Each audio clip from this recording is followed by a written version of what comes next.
같이 읽습니다. 그런즉 너희가 어떻게 행할지를 자세히 주의하여 지혜 없는 자같이 하지 말고 오직 지혜 있는 자같이 하여 세월을 아끼라. 때가 악하니라. 그러므로 어리석은 자가 되지 말고 오직 주의 뜻이 무엇인지 이해하라. 수치하지 말라. 이는 방탕한 것이니 오직 성령으로 충만함을 받으라. 아멘. 조금 논쟁적인 이야기로 오늘 설교를 시작하려고 합니다. 크리스찬, 기독교인은 술을 마시면 될까요? 안 될까요? 물론 오늘 설교 제목은 세월을 아낀다는 것의 참된 의미예요. 세월을 아낀다는 것의 의미가 오늘 설교의 제목입니다. 먼저 사도 바울의 오늘 권면의 말씀 중 하나인 한 말씀인 세월을 아끼라는 말에 앞서 사도 바울의 권면이죠. 이 세월을 아끼라는 말에 앞서 이 술 취하지 말라는 말씀이 있기 때문에 먼저 좀 술 이야기를 좀 하지 않을 수가 없을 것 같습니다. 벌써 시간이 한참 지났습니다. 6년 전쯤인가요? 저희 큰 아이가 대학에 입학하기 얼마 전 이야기예요. 6년쯤 지난 이야기죠. 6년 전쯤이었던 것 같습니다. 아마 2월 어간이었나 싶어요. 곧 입학을 앞두고 있었을 때니까요. 신입생 환영회가 있습니다. 과별로 신입생 환영회가 있고 또 MT도 있죠. 그때마다 중고등부 어렸을 때부터 초등부 때부터 아니 또 모태신앙으로라도 계속 신앙을 잘 그렇게 가져오다가 어떻게 보면 처음으로 큰 시험에 맞닥뜨리는 때, 물론 시험이 많이 있죠. 그러나 어떤 크리스찬의 어떤 정체성을 지키는 어떤 그런 어떤 시험이 사실 대학 입학 전까지는 대학 입학뿐만이 아니라 고등학교 바로 사회에 진출하는 친구들 있으니까 고등학교 졸업하면요. 어쨌든 고등학교 실력까지는 큰 어떤 그런 시험이 없어요. 물론 있기야 있겠지만 그러나 본격적인 시험은 그렇게 고등학교를 졸업하고 사회에 첫 발을 내딛게 되면 시작하게 되죠. 이제 곧 저희 큰 아이도 그 시험에 맞닥뜨릴 텐데 제가 저녁 먹고 나서인가 같이 이렇게 다과를 하던 중에 먼저 제가 이렇게 질문을 했습니다. 아마 또 대학 들어가면 MT에 가서 술을 마시는 그런 일이 술을 마시게 될 또는 술을 권유받게 되는 그런 일이 있게 될 텐데 그때는 어떻게 할 거니? 그러니까 주저하더라고요. 바로 저 당연히 예수님 믿으니까 교회 다니니까 하나님 믿으니까 당연히 그걸 물으세요. 술 안 마실 거예요. 라는 말을 바로 할 줄 알았지만 그러지 않더라고요. 저는 이제 그 답을 원했습니다만 아마 목회자의 자녀지만 세상이 또 많이 바뀐 것도 같습니다. 아무튼 그때 제가 이런 말을 했던 기억이 납니다. 문현이 내가 큰아이입니다. 내가 두 가지 중에 하나를 결정해야 될 것 같다. 내가 술을 마시는 크리스찬이 되든지 아니면 술을 마시지 않는 크리스찬이 되든지 술을 마시지 않는 크리스찬이 되든지 술을 마시는 크리스찬이 되든지 이 두 가지 중에 하나를 결정해야 될 것 같다. 질문이 좀 그렇죠. 아니 기독교인이라면 술을 마시지 않는 게 당연한데 술을 마시는 크리스찬이 말이 됩니까? 이런 생각이 들었다면 어쩌면 예리한 생각을 하신 걸지도 모르겠어요. 그날의 이야기를 좀 더 드리겠습니다. 제가 이어서 이런 이야기를 했어요. 그 질문을 하고 너가 두 가지 중에 하나를 결정해야 되겠다. 술 마시지 않는 크리스찬이 되든지 술을 마시는 크리스찬이 하는지 두 가지 중 하나를 결정을 해야 할 것이다. 그렇게 말한 다음에 제가 이런 말을 이어갔습니다. 아빠는 크리스천이 술을 마시는 것이 죄라고 생각하지 않는다. 아빠의 신앙 양심이 그렇다. 왜냐하면 성경이 술을 마시는 것을 명시적으로 금하지 않기 때문이다. 그런데 아빠가 더 하고 싶은 이야기는 이거다. 그런데 만약에 너가 가 있는 그곳에서 너가 어디에 있든지 만약에 술을 마시는 것이 강압적으로 마시게 되어야 하는 일이라면 그것은 내가 기독교인이든 기독교인이 아니든 간에 그것을 거부할 수 있어야 된다. 만약에 그럴 수 있는 자리라면 내가 술을 내 자의에 의해서 마실 수도 있고 마시지 않을 수도 있는 그런 곳이라면 너 양심의 자유에 따라 행동해라. 그런데 만약에 그것이 강압적인 이유라면 술을 마시지 않으면 어떤 경제적이나 아니면 내 사회생활을 하거나 아니면 어떤 그 관계의 깨어짐이나 그 어떤 이유든지 만약에 그런 이유 때문이라면 너는 술을 안 마셨으면 좋겠다. 아니 마시지 않는 것이 기독교인이다.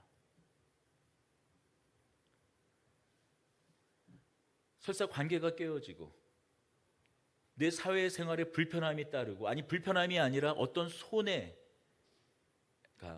따른다고 할지라도 그것에 대해 저항해야 한다라는 이야기를 했습니다.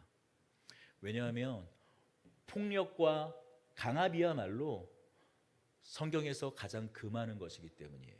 그것이야말로 불의이기 때문입니다. 더군다나 어떻습니까?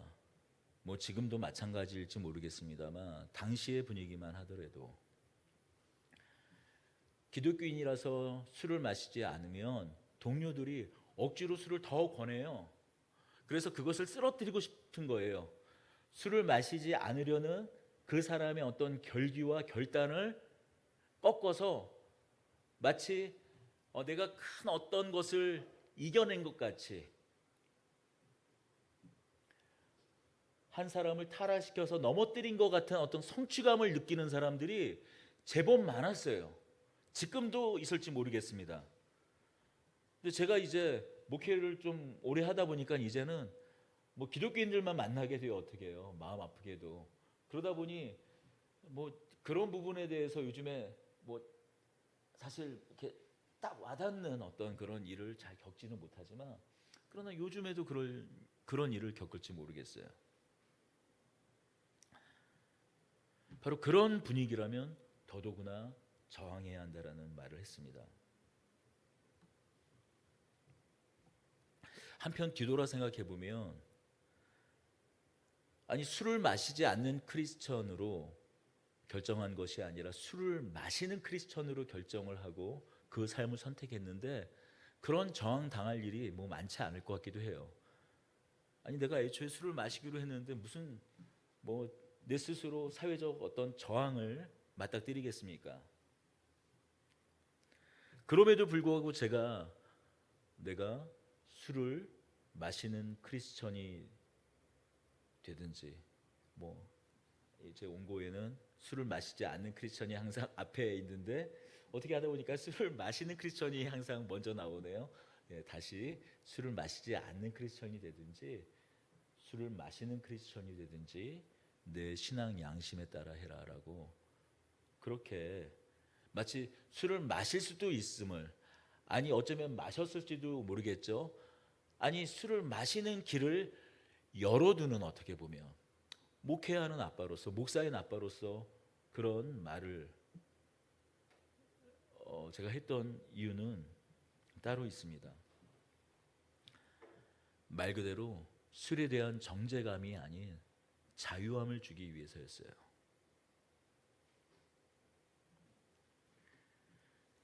뭐 모태신앙으로 뭐 평생 술 담배를 하지 않았습니다. 술을 하지 않았어요. 뭐 나중에 또 뒤늦게 예수님을 믿어서 술을 뭐 안 하게 된 사람도 마찬가지입니다. 어떻게 하다 보니까 어떤 분위기에 이끌려서 아니면 뭐 무슨 일이 있던 간에 술을 한번 마셨는데 마치 그 술 한번 마신 것이 그 마치 믿음을 잃은 것이냐, 내가 배교한 것이냐, 마치 순결한 어떤 그 깨끗한 그 양심이 마치 금이 간 듯이 그 상상이 그 산산이 깨어진 듯 그런 기독교인으로 오점을 남기고 난 이제 뭐 버린 몸이야, 이렇게 생각하지 않기를 바랬기 때문이에요. 스스로 자신을 정죄하지 않기를 바랬기 때문입니다. 그리고 제 신앙 양심이 그렇습니다. 성경이 분명히 술 자체를 금하지 않고 있기 때문이에요. 물론 성경이 술 자체를 금하고 있는가 금하지 않느냐, 이것은 성경을 해석하는 그 관점, 그것에 따라 뭐 여러 다양한 의견들이 있고 지금까지도 다양한 논쟁이 있을 수 있습니다. 그러나 적어도 제 신앙 양심상 제가 그동안 본 성경은 그 어떤 그 구절도 술 자체를 금하는 구절은 없었어요. 한번 레위기 술을 뭐 금하는 구절이 있긴 있습니다. 한번 레위기 한번 우리 같이 한번 살펴보십시다. 한번 말이 나온 김에 레위기 10장 8절에서 11절입니다. 다 같이 찾아보겠습니다. 레위기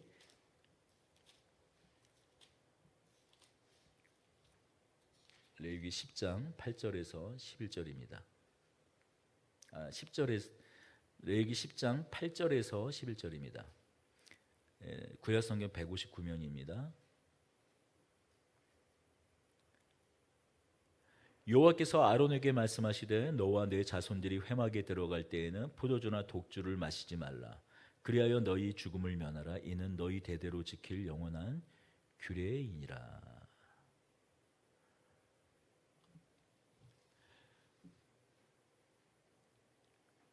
포도주와 독주를 마시지 말라라고 말씀하고 있어요. 금하고 있지요. 그러나 전제가 있습니다. 너희가 회막에 들어갈 때에는 제사장들과 관련된 규례입니다. 그 제사장 아론의 자손들이 제사장들이 여호와 회막 성전에 들어갈 때 전제가 있다는 겁니다. 포도주나 독주를 마시지 말라고 하고 있어요. 왜 이런 명령을 하시는가? 왜 이런 전제를 하고 계시는가? 10장 1절에 보면 1절 이후에 보면 이런 사건이 등장합니다. 아론의 두 아들 나답과 아비후가 독주를 마셨나 봐요. 술에 취해서 하나님 앞에 분향하는 그 향단의 불을 하나님께서 지정하지 않은 불로 분향을 했습니다. 10장 1절과 2절을 보겠습니다. 아론의 아들 나답과 아비후가 각기 향료를 가져다가 여호와께서 명령하지 아니하신 다른 불을 담아 여호와 앞에서 분향하였더니 불이 여호와 앞에서 나와 그들을 삼키매 그들이 여호와 앞에서 죽은지라. 하나님 앞에 분향해야 될 그 불이 어떤 불인지 명시적으로 나와 있지는 않지만 아마도 번제단에 남았던 번제단 불이 꺼지더라도 아직 아직 번제단의 그 숯은 그대로 있지 않겠습니까? 그러면 그 숯을 사용해서 하나님 앞에 번제 드릴, 하나님께 제사 드릴 그 분향할 그 향을 피워야 했습니다. 하나님께서 지정한 불을 사용하셔서 향에 불을 붙여야 했어요. 그러나 다른 불로 분향을 했다라는 거예요. 왜요? 그들이 취했기 때문이죠. 그래서 하나님께서 레위기 10장 8절 이하에서 명하시는 겁니다. 제사장들이 자신의 순번에 따라 제사를 집례할 때 포도주와 독주를 마시지 말라라고 하고 있습니다. 그러니 제가 일부러 그러니 여러분에게 이제 술 마셔도 되는구나 해방감을 주려고 이 말씀을 꺼내는 것이 아니라 어쨌든 말씀을 그대로 보면 제사장들이 술과 포도주를 마셨다라는 거예요? 안 마셨다라는 거예요? 마셨다라는 거예요. 안 마신 사람도 있겠지만 마시는 사람도 있었다라는 거죠. 그가 술을 마시고 포도주를 마시는 것 자체가 문제가 아니라 그가 술을 마신 상태로 자신에게 주어진 하나님의 소명과 부르심이 제사를 집례했을 때 문제가 된 것이었고, 그것은 곧 죽음이라는 것이었죠.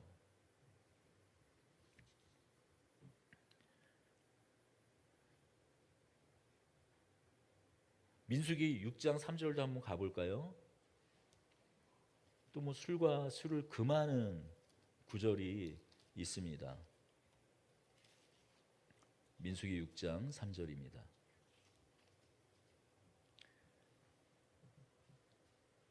1절부터 읽는 게 좋을 것 같네요. 6장 1절부터 3절입니다. 여호와께서 모세에게 말씀하여 이르시되 이스라엘 자손에게 전하여 그들에게 이르라.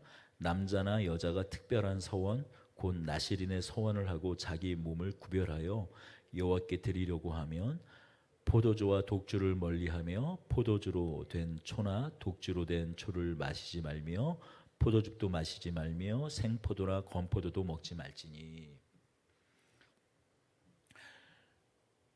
포도주나 포도즙이나 뭐 독주는 물론이거니와 하다못해 생포도나 말린 건포도도 먹지 말라고, 아예 술의 재료로 되는 그 과일도 먹지 말라고 말하고 있어요. 근데 어떤 사람에게요? 남자나 여자나 나실인으로 특별히 자신을 하나님께 드린 사람들, 성별하여 구별하여 평생이든지 아니면 어떤 한 기간이든지 자신을 특별히 하나님께 구별하여 드린 사람들에게 내린 명령이에요. 물론 이 말씀만 보면 어쨌든 성과 하나님께 구별된 것과 구별되지 않은 것을 술을 마시는 것과 술을 마시지 않는 것과로 구별하는 것 같아 보이지만, 이것은 어떤 더 특별한 어떤 자원하는 서원으로서의 구별이지, 그러면 일반적인 술을 마시는, 포도주를 마시는, 잔치 때 술을 마시는 그런 이스라엘 백성들은 하나님께 구별된 백성이 아닌가요? 그거 아니잖아요.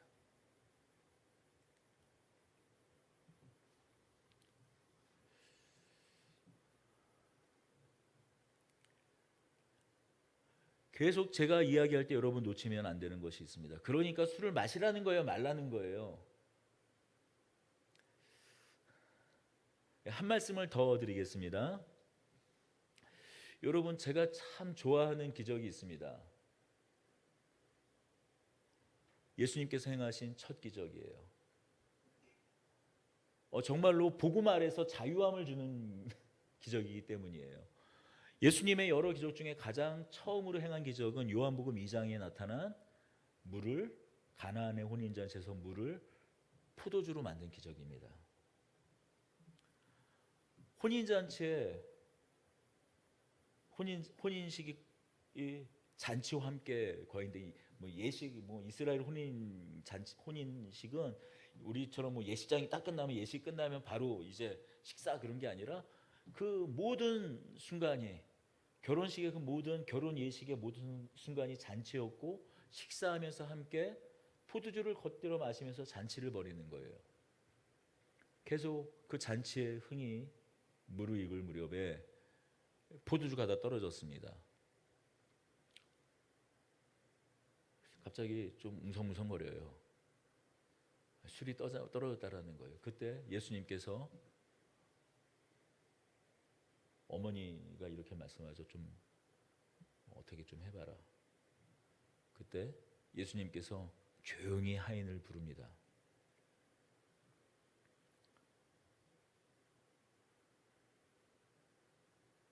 술이 떨어졌으면 그만 마시면 되지 계속 술 왜 퍼먹고 지랄이야 하면서 예수님께서 그 잔치를 엎어버리지 않으셨다라는 거예요.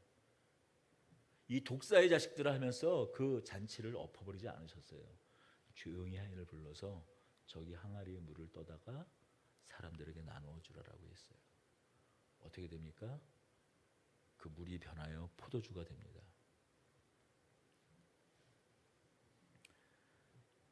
신대원을 준비할 때예요.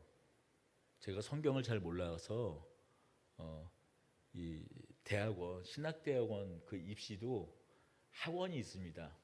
성경을 가르쳐주는 학원이 있어요. 그 BNF 사관학교라는 제가 성경 사관학교를 1년간 다녔습니다. 2010년 1월 첫 월요일부터 시험 보는 그 마지막 그 주까지 제가 하루도 빠짐없이 눈이 오나 바람이 부나 비가 내리나 그 BNF 사관학교를 갔던 기억이 납니다. 아무튼 그곳에서 만난 여러 전도사님들과 이런저런 얘기를 하다가 갑자기 술 이야기가 나왔을 때 제가 이런 얘기를 했어요. 술을 마셔도 되느냐 안 되느냐 그런 어떤 주제로 우연히 이야기를 하다가 아니 예수님의 첫 기적이 물을 포도주로 만드는 기적 아니냐, 그거면 이미 말 끝난 거 게임 셋 아니냐, 그런 얘기를 했어요. 그때 그 전도사님 한 분이 아주 개거품을 물고 저한테 막 따지더라고요. 정말 개거품을 물었어요. 그 전도사님이 PK였거든요. 목사님 아들이었어요. 이렇게 얘기하더라고요. 이스라엘 문화는 거기는 석회질이 많은 곳이라, 맞아요, 석회질이 많은 곳이에요. 유럽처럼 석회질이 많습니다. 그러다 보니까 물에 석회질이 많아서 이렇게 그 물을 그대로 오래 마시면 신장결석, 요로결석이 생기니까 이 포도를 때로는 포도즙을 마시든지 포도주를 아주 연하게 물을 타서 섞어 마신 거다. 그러니까 우리처럼 술 취하는 그런 술이 아니다라고 이렇게 말하는 거예요. 아주 그 거품 물고 얘기하더라고요. 그런데 여러분, 요한복음 2장에 보면 그 가나안의 그 기적을 경험한 한 사람이 있습니다. 물론 그는 기적인지 모를 테지만요. 그 잔치를 집행하는 파티 플래너죠. 성경에는 연회장이라고 되어 있습니다. 이 연회장이 뭐지? 그 잔치를 주관하는 사람이에요. 파티 플래너예요. 그 사람이 이렇게 말합니다. 다른 곳의 잔치는 사람들이 취하면은 술이 떨어지면 질 낮은 포도주를 꺼내온다라는 거예요. 그럴 수 있겠죠. 금 낮은 거 급하게 이제 포도주를 가져와야 되니까 집에 담근 게 없으면은 돈이 많이 드니까 이미 벌써 많이 그 귀한 포도주를 썼을 텐데 이제 사람들이 취하니까 적당한 거 싼 거를 구해 가지고 온다라는 거죠. 그런데 그 연회장이 이렇게 말합니다. 그 파티 플래너가 이렇게 말하는 거예요. 그런데 이 집은 끝까지 좋은 것을 내주는구나. 뭐라고 그래요? 그 연회장이 사람들이 취하머니예요. 취하면서도 술을 마셨다라는 거예요. 취하기도 했다라는 거예요. 잔치가 무르익으면 때로는 술 취하기도 했다라는 거예요. 그러니까 술을 마시라는 거예요, 말라는 거예요. 계속 이런 생각이 들지 모르겠습니다. 당연한 생각입니다. 물론 어떤 해석은 저도 그 어떤 해석에 동의합니다. 예수님께서 가나안의 혼인잔치에 그 물을 포도주로 바꾸신 것은 어떤 한 사건을 예표하는 거다. 어떤 사건이요? 영원한 우리의 신랑 되신 예수님과 영원한 신랑 되신 예수님의 신부인 교회가 영원히 완전히 더 이상 그 어떤 것으로도 분리할 수 없는 온전한 한 몸을 이룰 때가 있습니다. 언젠가요? 예수님께서 이 땅 가운데 다시 오실 때, 재림하실 때, 새 하늘과 새 땅이 이루어질 때 신랑 되신 예수님과 그의 몸된 교회는 온전히 하나가 될 것입니다. 바로 요한계시록에 나오는 신랑 되신 예수님과 교회의 혼인잔치를 지금 예표로 하고 있는 것이다. 바로 그 혼인잔치의 그 잔치가 깨어지지 않기를 원하시는 하나님의 아들이신 예수님의 마음이 그 기적에 드러난 것이다라고 이야기를 합니다. 저도 거기 동의해요. 그러나 그건 이제 해석의 문제고 그냥 실존적 그 시간과 공간 안에서 술을 마시고 예수님 덕분에 그 잔치는 깨어지지 않았다라는 거예요. 무슨 얘기입니까?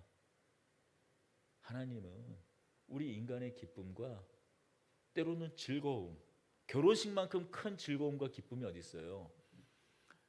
그 기쁨을 하나님의 백성들이 누리는 것을 거기에 이 새끼들 술 마시네 하고 그 판을 뒤엎는 하나님이 아니시라는 거예요.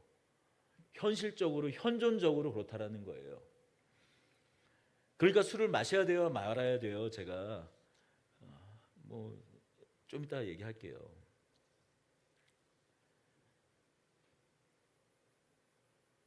여러분, 다시 한번 말씀드리지만 기독교는 술을 마시냐 담배를 피냐 안 피냐 그것보다 훨씬 더 큰 것입니다. 어떻게 하다 보니까는 술을 마시면 좀 뭔가 부족한 기독교인, 아니면 문제가 있는 기독교인, 술을 안 마시면 좀 거룩한 성도, 거룩한 신자, 어떻게 보면 그렇게 도식화되어 버렸어요. 술을 마시냐 담배를 피냐 안 피냐가 어떤 시금석이 되어 버렸습니다. 여기서 시금석이란 말, 요즘 그 젊은 청년들은 뭐 사흘을 하면은 이게 네 번째 날, 넷째 날로 아는 그런 청년들도 있더라고요. 그게 한번 또 언제 보니까 그게 기사화돼서 문제가 됐는데, 사흘은 순우리말로 3일이죠. 사흘이니까 4일이 아닙니다. 시금석이라는 그런 단어들 잘 몰라요. 예전에 이 금이 순금인지 아니면 가짜 금인지를 구별하기 위해서 시금석이라는 돌에 긁어봤어요. 그러면 그 이제 금을 판별하는 사람이 시금석에 보이는 그 빛깔과 그 어떤 그것을 보고 순금을 판단했습니다. 참된 기독교인이 아닌지를 판단하는 그것이 마치 술을 마시냐 술을 안 마시냐 담배를 피냐 안 피냐의 문제가 아니라는 거예요. 물론 술을 안 마시는 것, 담배를 안 피는 것, 그것 귀한 거예요. 너무나 귀한 겁니다. 그런데 나는 평생 술을 안 마셨다, 나는 평생 담배 한 대도 안 펴봤다, 근처도 안 갔다라는 것이, 그것으로 뭐 어떤 술을 마시는 어떤 성도를 향해서, 그 누군가를 향해서 그것으로 말미암아 정죄를 해서는 안 된다라는 거예요. 나는 술을 안 마시는 크리스천이야, 나는 평생 순결을 지켰어, 나는 이렇게 거룩한 사람이야 라고 스스로를 높이며 누군가를 정죄해서는 안 된다라는 거죠. 물론 귀한 것입니다. 언젠가가 아니라 요 며칠 전에 제가 유튜브 소출을 봤습니다. 제가 유튜브 좀 소출을 좀 끊어야 되는데 부끄럽습니다. 제가 요즘에 그 유튜브 소출을 보고 배꼽을 잡은 게 있어요. 개그 콘서트를 보지는 못했어요. 개그 콘서트가 한 4, 5년간 이렇게 문을 닫았다가 다시 그 프로가 KBS에서 부활한 모양이더라고요. 근데 뭐 바빠가지고 제가 개콘을 다시 보지 못했지만 쇼츠로 짤막짤막하게 다시 그 등장한 개콘의 여러 그 코너들이 소개가 되고 있는데, 이런 뭐 코너가 있어요. 이제 이 못난이 못난이 얼굴들, 그 우리나라 개그계를 대표하는 그 못난이 그 개그맨들이 있습니다. 뭐 그 중에 대표적인 사람이 또 오지현일 거예요. 오징어라는 별명 갖고 있는. 그리고 나머지 또 두 개그맨이 있는데 이름은 잘 기억이 안 나요. 그 세 사람을 그 코빅이라는 프로 있잖아요. 거기에 출연했던 이상준이라는 개그맨이 있어요. 사람을 잘 이제 디스하고 놀리는 일을 뭐 잘하는 그런 개그맨인데, 그 사람이 KBS로 이적을 하더라고요. 그런데 그 세 사람을 놀리는 장면입니다. 근데 그 장면에서 그 이상준이라는 개그맨이 오지원 개그맨한테 물어보는 거예요. 뭐 좋아하냐고. 혹시 뭐 술 좋아하냐고. 아니, 자기는 술을 안 먹는데요. 평생 한 번도 술을 입에 대본 적도 없대요. 자기는 담배도 펴본 적이 없다고 합니다. 그럼 뭐 좋아하냐고. 난 피자 좋아한다고. 그러니까 이상준이, 여러분 피자가 이렇게 위험한 겁니다, 그렇게 말하니까 이제 뭐 그걸 보면은 좀 더 이제 재밌는데 제가 아주 배꼽을 잡았습니다. 그리고 방청객도 아주 배꼽이 터지더라고요. 그때 옆에 있는 그 못난이 개그맨 이제 투가 갑자기 자기 부인에게 전화를 하더니 여보 아까 주문했던 피자 그거 주문 취소해. 그런 장면으로 이렇게 마무리가 되는 뭐 그런 게 쇼트를 떴더라고요. 물론 오지원 씨 제가 알기로도 제가 예전에 전도사 시절에 그 사역했던 교회에서 간증자로 초대를 했었던 적이 있는데 그 개그맨이 어렸을 때부터 독실한 모태신앙으로 진짜 그대로 그가 고백한 대로 평생 술 담배를 한 번도 안 펴본 사람이에요. 여러분 개그맨 문화가 얼마나 똥군기 문화가 심한지 여러분 아실 거예요. 그가 개그맨으로 생활하면서 그가 신인 시절부터 술과 담배를 안 한 것 때문에 받았던 핍박을 한번 생각해 보십시오. 아마 상상을 초월할 겁니다. 그리고 귀한 거예요. 그러나 제가 오재원 씨 얘기를 하는 것이 아닙니다. 그러나 술 담배를 안 하는 것이 누군가를 정죄하는 이유와 근거가 되면 안 된다는 거죠. 그리고 그것이 다도 아니라는 것입니다. 여러분 제가 한 예를 들겠습니다. 술과 담배를 안 해요. 직장인입니다. 그가 다니는 회사에서 공장 부지를 이제 사세가 확장되면서 공장 부지를 매입하려고 해요. 그런데 사장이 이런 명령을 합니다. 땅을 사는 사람만 아니 파는 사람만 세금을 내는 것이 아니라 땅을 사는 사람도 취득세를 뭐 땅이든 집이든 아니 건물이든 세금을 내거든요. 취득세를 줄여야 하니까 땅을 파는 사람과 협상을 해가지고 잘 이야기해서 원래 우리가 실제로 거래되는 금액이 있지만 뭐 10억이라면 한 5억만 금액을 낮춰가지고 그렇게 계약서를 작성해라. 뭐 그러면 파는 사람도 좋고 사는 사람도 파는 사람은 양도세가 줄어들 테고 사는 사람은 취득세가 줄어들거든요. 그는 술도 안 하는 담배도 펴본 적이 없는 그런 신자예요. 누구나 그가 신자인 줄 압니다. 그래서 이제 회사에서 그에게 술 담배를 권하는 사람이 아무도 없어요. 훌륭한 사람이죠. 얼마나 힘들게 자신의 결단을 지킬 수 있었을까요? 그런데 여러분 아십니까? 많은 경우에 회사를 다니면 여러분 어떻게 하실 것 같아요? 그렇게 어렵게 술 담배는 안 했으면서 그 다운 계약은 성사를 시켜요. 그게 현실입니다. 그러나 여러분 아십니까? 다운 계약서 작성은 대한민국의 실정법을 위반하는 거예요.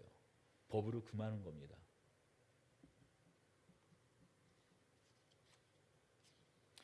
여러분 술 담배를 안 하는 게 더 귀한 걸까요? 아니면 자기가 회사에 잘릴지도 모르는데 진짜 잘리죠. 진급은 정말 포기해야 됩니다.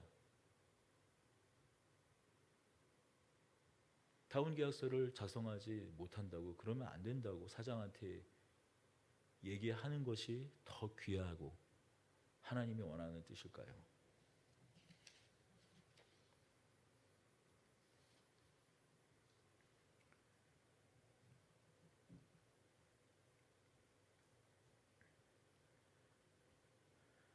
다시 말씀드려 술 마시는가 안 마시는가가 그것이 성과 세속을 구분짓는 것이 아니라는 거예요. 술 마시고 안 마시고 담배를 피고 안 피는 것이 마치 기독교인이 지켜야 될 그 모든 윤리인 것처럼 생각하지 말라는 겁니다. 하나님께서 진정으로 우리에게 원하시는 것은 무엇입니까? 하나님의 공의를 시현하는 것입니다. 진정으로 거대한 윤리가 있더라는 거예요. 인종차별, 폭력, 가난, 환경 문제, 빈부격차. 여러분 그 앞에서 우리 기독교회는 무엇을 하고 있나요? 어떤 목소리를 내고 있습니까? 그리고 또 이런 당면한 하나님의 원하시는 그 이 거대한 윤리 그 앞에서 우리는 어떤 선택과 판단과 행동을 하고 있습니까? 오히려 그것은 가볍게 여기지 않습니까? 벌써 한 20년 전 기독교가 쇠퇴하게 된 여러 가지 결정적인 것이 있었지만 결정적인 사건 하나가 있습니다. 온로비 사건이라는 것이 있어요. 여러분 태어나기도 전이니까 온로비 사건이라는 것이 있었습니다. 뭐냐면 사회 지도층 인사들이죠. 뭐 대학 교수, 뭐 장차관 부인들, 그런 뭐 부인들, 뭐 대학 교수 부인, 뭐 장차관 부인들, 사회 우리가 흔히 말하는 지도층 부인들이라는 사람들의 모임이 있었어요. 그런데 그 부인들의 공통점은 뭐였냐면 다 기독교인이었습니다. 그런데 자신의 남편을 승진시키기 위해서 예전에 그 누구죠? 유명한 우리 한국에 내노라 하는 그 의상 디자이너 앙드레 김, 예. 앙드레 김, 주로 앙드레 김의 의상실에서 그 샵에서 모임을 많이 가졌는데 그 앙드레 김 옷을 뇌물로 자신 남편의 승진을 위해서 그 옷을 뭐 모피 코트나 막 그런 것들을 뇌물로 준 거예요. 그게 청문회에서 그 여인들이, 그 부인들이 청문회에 증인으로 채택이 돼서 그런 일들이 만천하에 공개가 됐습니다. 텔레비에 다 나왔어요. 아마도 그녀들은, 또 그녀들의 남편은 술 담배를 안 할 거예요. 그들은 안 했을 겁니다. 교회에서 다 권사님들이셨어요. 그러나 자신의 남편, 자신의 집안의 성공과 번영을 위해서 서슴없이 뇌물을 사용하는 그 현장이 낱낱이 대한민국 방송에 그렇게 다 까발려진 겁니다.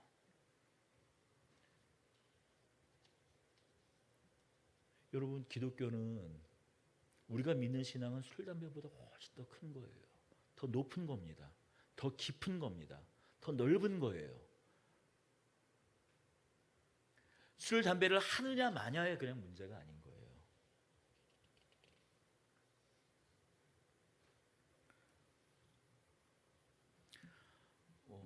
사회적 공의, 인종차별,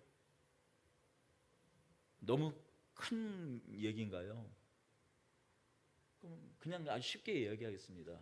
술, 담배를 안 하는 여러분, 당신들 길 가다가 정말 남루한 몇 날 며칠을 굶었는지 몰라 이렇게 손을 벌리고 있는 그 거린에게 당신의 지갑을 여십니까?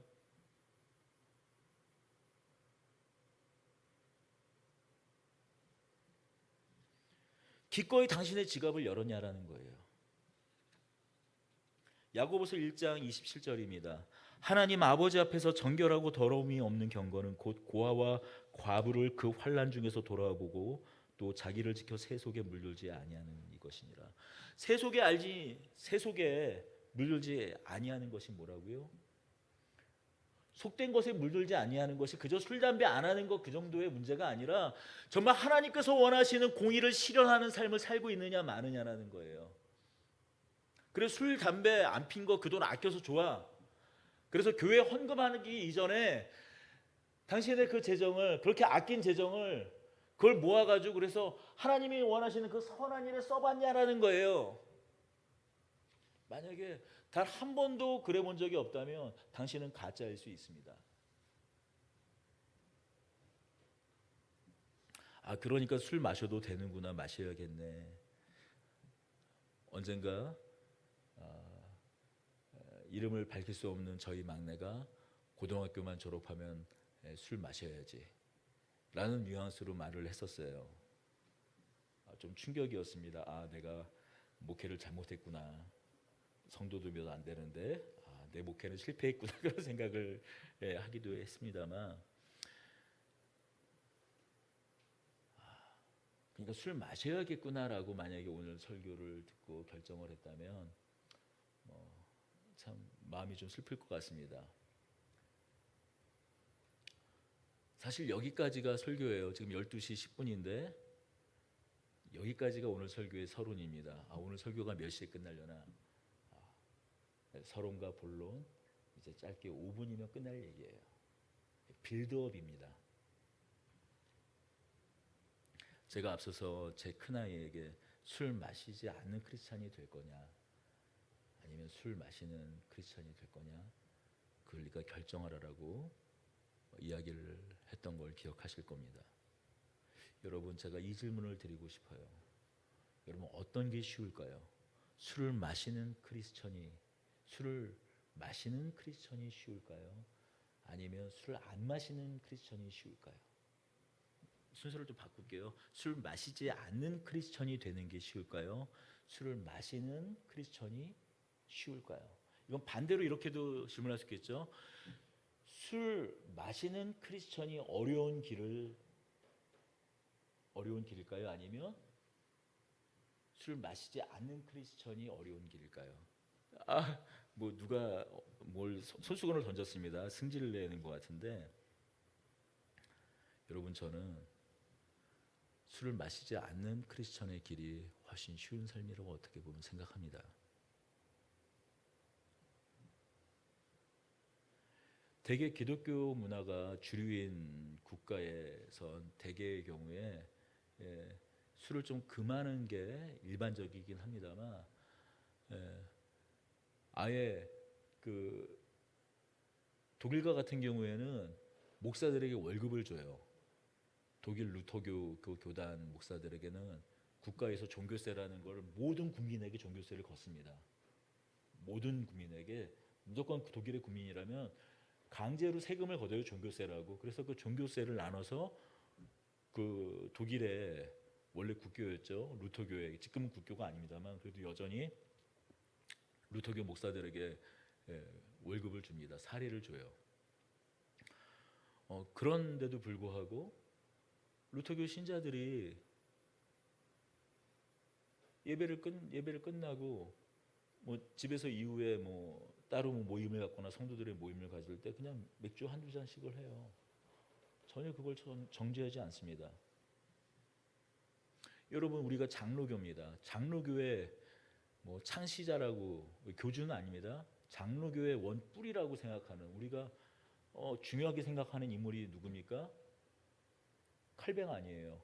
칼뱅이 제네바 그 국교회, 제네바는 그 개혁, 칼빈이 주도하고 있는 그 개혁교회가 그 시의 공식 종교였거든요.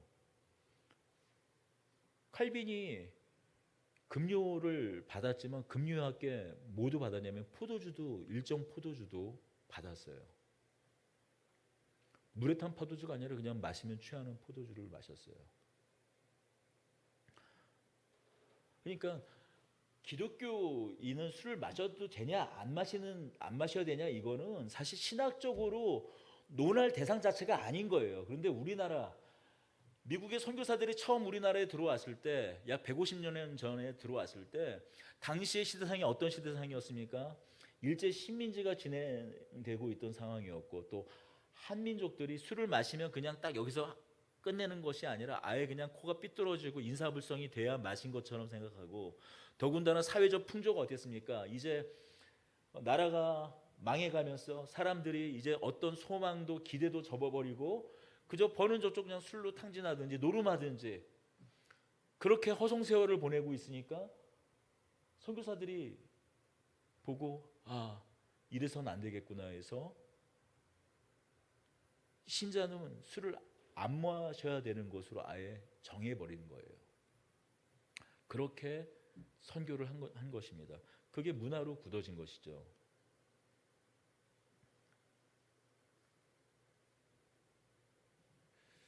그렇습니다. 꼭 한국 사람들, 한 민족만 그런 것뿐만이 아니라, 여러분, 술 취하지 않는 것이 쉬운 일이니까 어려운 일입니까? 여러분, 술이 술을 부른다라고 술 취하지 않는 것이 쉬운 일이 아니에요. 그것을 온전히 자기가 절제하고 자제하는 것이 쉬운 일이 아닙니다. 그러니 신자가 아닐지라도 술 취하지 않는 것을, 술을 절제하는 것이 쉽지 않을 뿐만이 아니라 그것은 신자도 마찬가지입니다. 본론으로 가겠습니다. 오늘 성경이 뭐라고 말하고 있습니까? 사도 바울은 이렇게 이야기합니다. 그런즉 너희가 어떻게 행할지를 자세히 주하여 지혜 없는 자같이 하지 말고 오직 지혜 있는 자같이 하여 세월을 아끼라. 때가 악하니라. 그러므로 어리석은 자가 되지 말고 오직 주의 뜻이 무엇인지 이해하라. 술 취하지 말라. 이는 방탕한 것이니. 그렇습니다. 술 취하는 것은 방탕한 일이에요. 술 취해서 인사불성이 돼서 그가 취하지 않았다면 하지 않을 일을, 부끄러운 일을 하는 것은 부끄러운 일일 뿐만이 아니라 그럼 그것은 방탕한 일입니다. 그러나 오늘 본문의 방점은 술 취하지 말라라는 말에, 물론 술 취하지 말라라는 명령이 바울의 권면이기도 하고 명령이기도 하지만 술 취하지 말라라는 것에 방점이 있는 것이 아니라, 말 그대로 말하면, 말 그대로 해석해도 그래요. 술 취하지 말라는 것은 성도 중에 술을 마시는 사람들이 있다라는 거예요. 그러나 과도하게 마시는 사람들도 있었겠죠. 술을 자체를 마시는 것을 정죄하는 말이 아니라 술에 과도하게 취하고 있는 어떤 사람들을 말하는 것입니다. 그리고 더 중요한 사실은 술 취하지 말라라는 말에 방점이 있는 것이 아니라 세월을 아끼라라는 말에 방점이 있는 거예요. 여러분, 술 취하면 어떻게 됩니까? 사람들이 왜 술을 마시죠? 그리고 왜 과도하게 우리가 취할 정도로 마시죠? 많은 경우에 그냥 사람들이 모여서 그 분위기를 즐겁게 하기 위해서, 흥을 돋구기 위해서, 아니면 긴장을 완화하기 위해서 마시는 것도 있지만 많은 경우는 어떻죠? 고통을 잊기 위해요. 내가 당하고 있는 고난, 괴로움을 잊기 위해서 술을 마십니다. 그냥 술을 마시면 내 온갖 생각, 근심이 다 사라지는 것 같고, 더 넘어가면 내 고통 자체도 잊어버릴 수 있으니까요.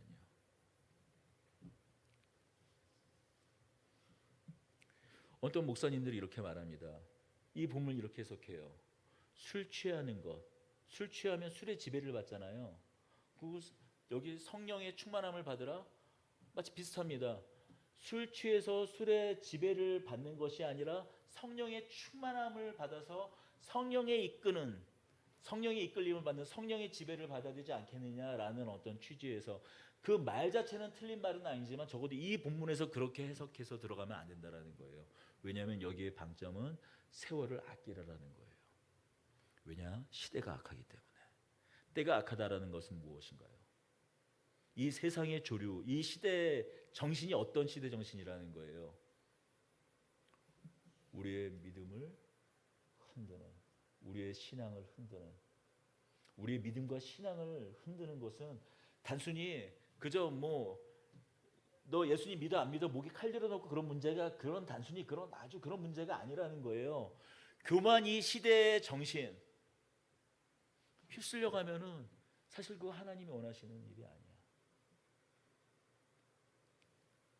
세상 모든 사람들이 다 그냥 아파트 사고, 좋은 집 사고, 그게 투자하고 주식하고 코인하고 다 그게 맞는 것 같아. 그거 안 하면 병신인 것 같아. 내 자식 어떻게라도 해서 하지 않으면은 세상 쪼개지는 것 같아. 성공과 번영,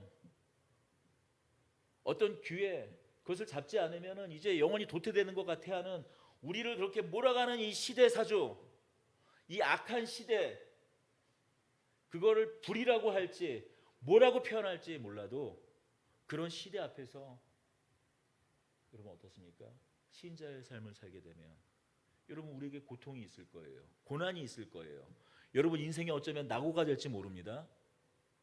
고통스러운 삶이, 고난이 있을지 몰라요.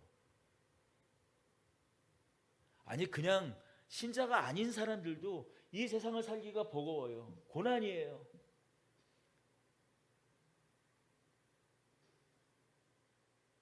그러니 술로 잊으려고 하죠. 왜요? 적어도 그때만큼은 모든 시름과 번민과 고민과 고난의 문제, 그런 아픔을 잊을 수가 있으니까. 세월을 아끼라라는 말은 다시 말합니다. 술로 때우지 말라는 거예요. 그 시간을 그렇게 흘려보내지 말라는 겁니다. 여러분, 하나님께서 창조하신 것 중에 가장 무서운 것이 무엇인 줄 아십니까? 시간이에요.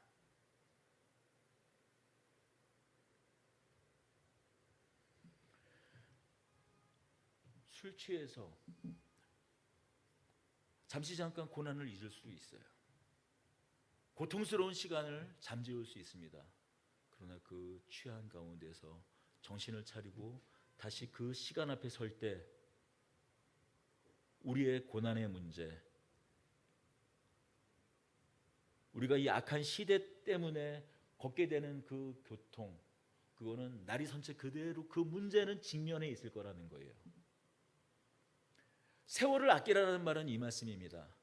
술로 땜빵하려고 하지 말고, 술로 너의 고난의 문제, 어려운 문제 그걸 갖다가 그냥 외면하지 말고 너의 삶을 하나님 앞에서 직면하라는 거예요.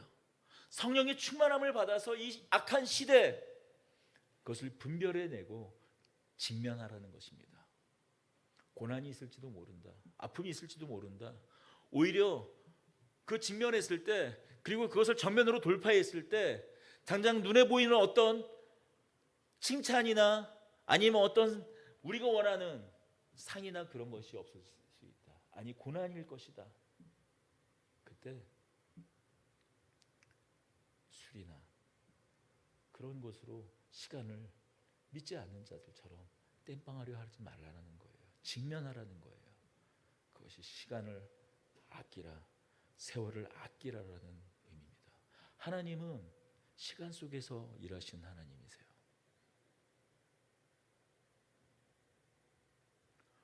우리의 구체적인 공간과 시간, 그 속에서 일하시는 하나님입니다. 우리를 구원해내실 때, 이 죄와 깨어진 이 사망이 덮어버린 이 세상 가운데서 우리를 건져내실 때, 그냥 우리를 너 구원, 너 나 믿어? 구원, 그렇게 하지 않으시고 2000년 전에 특정한 시간과 공간, 우리의 삶 가운데 하나님께서 이 땅 가운데 오셔서 그 아들 예수 그리스도께서 오셔서 그 시간 속에서 일을 하셨다라는 거예요. 근 30년을 그 가족을 부양하며 그 일상을 붙드셨고, 어느 날 때가 되었을 때, 때가 참에 하나님께서 계획하신, 하나님께서 작정하신 그 일, 고난의 길을 걸으시고 끝내 십자가의 그 고통을 악한 시대 앞에서 맞서서 십자가에 서서 우리를 위해 돌아가셨습니다. 마치 예수님께서 그러셨듯이 외면하지 말라는 거예요. 직면하라는 거예요. 자기를 부인하고 자기 십자가를 지라는 것입니다. 여러분의 고민이 무엇입니까? 여러분의 고난이 무엇입니까? 그 직면한 문제가 무엇입니까? 때로는 우리는 술 한 잔 마시고 털어버릴 수도 있을지 몰라요. 술 한 잔 마시고 털어버릴 수 있는 문제라면 얼마든지 그렇게 하십시오. 여러분, 그것은 죄가 아니에요. 그러나 해결되지 않을 거예요. 술 취하고 깨고 나면 남는 것은 숙취와 여전히 내 앞을 도사리고 있는 그 문제뿐일 것입니다. 사도 바울은 말합니다. 세월을 아끼라. 때가 악하니라. 그러므로 어리석은 자가 되지 말고, 어리석은 자들처럼, 성경에서 뭐라고 말했죠? 어리석은 자는 악한 자라고 그랬죠. 술이나 그 어떤 것으로 너의 시간을 때우려고 하지 말고, 넘어가려고 할 수 없다. 술과 그 어떤 것으로도 너의 그 문제를 넘어갈 수 없어. 직면해서 세월을 아끼라. 성령의 충만함으로 이 시대를 분별하라. 하나님의 뜻이 무엇인지 분별하라. 그리고 하나님의 그 기쁘신 뜻이 무엇인지 알아. 그 깊은 길, 그 넓은 길, 그러나 그 좁은 길로 걸어가라. 그러니 그 길 함께 가는 자들이 함께 읽겠습니다. 19절입니다. 시와 찬송과 신령한 노래들로 서로 화답하며 너희의 마음으로 주께 노래하며 찬송하며 범사의 우리 주 예수 그리스도의 이름으로 항상 아버지 하나님께 감사하며 그리스도를 경외함으로 피차 복종하라. 예배하라, 기도하라, 함께 얼싸안고 같이 울라라고 얘기하고 있어요. 기뻐하라라고 얘기하고 있어요. 감사하라라고 얘기하고 있어요.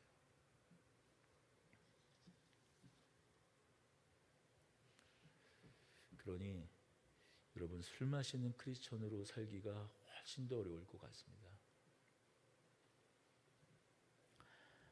여러분, 세월을 아끼십시오.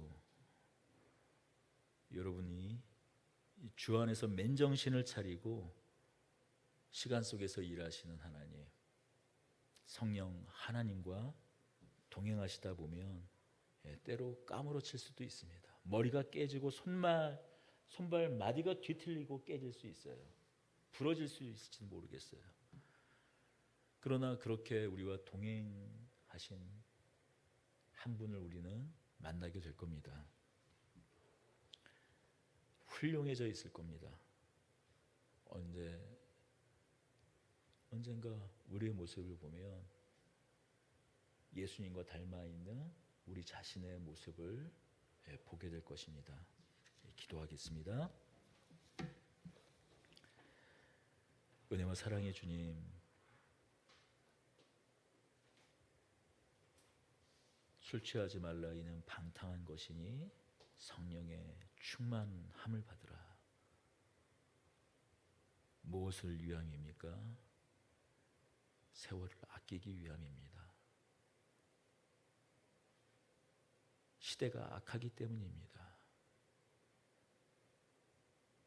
시간 속에 일하시는 하나님을 오늘 선자리에서 그 하나님께서 우리와 함께 일하시며 동행하시며 우리를 이끄심을 잊지 않고 성령님의 그 인도하심을 기꺼이 따르며 누리는 저희 되게 하여 주시옵소서. 우리 주 예수 그리스도의 이름으로 기도드립니다. 아멘.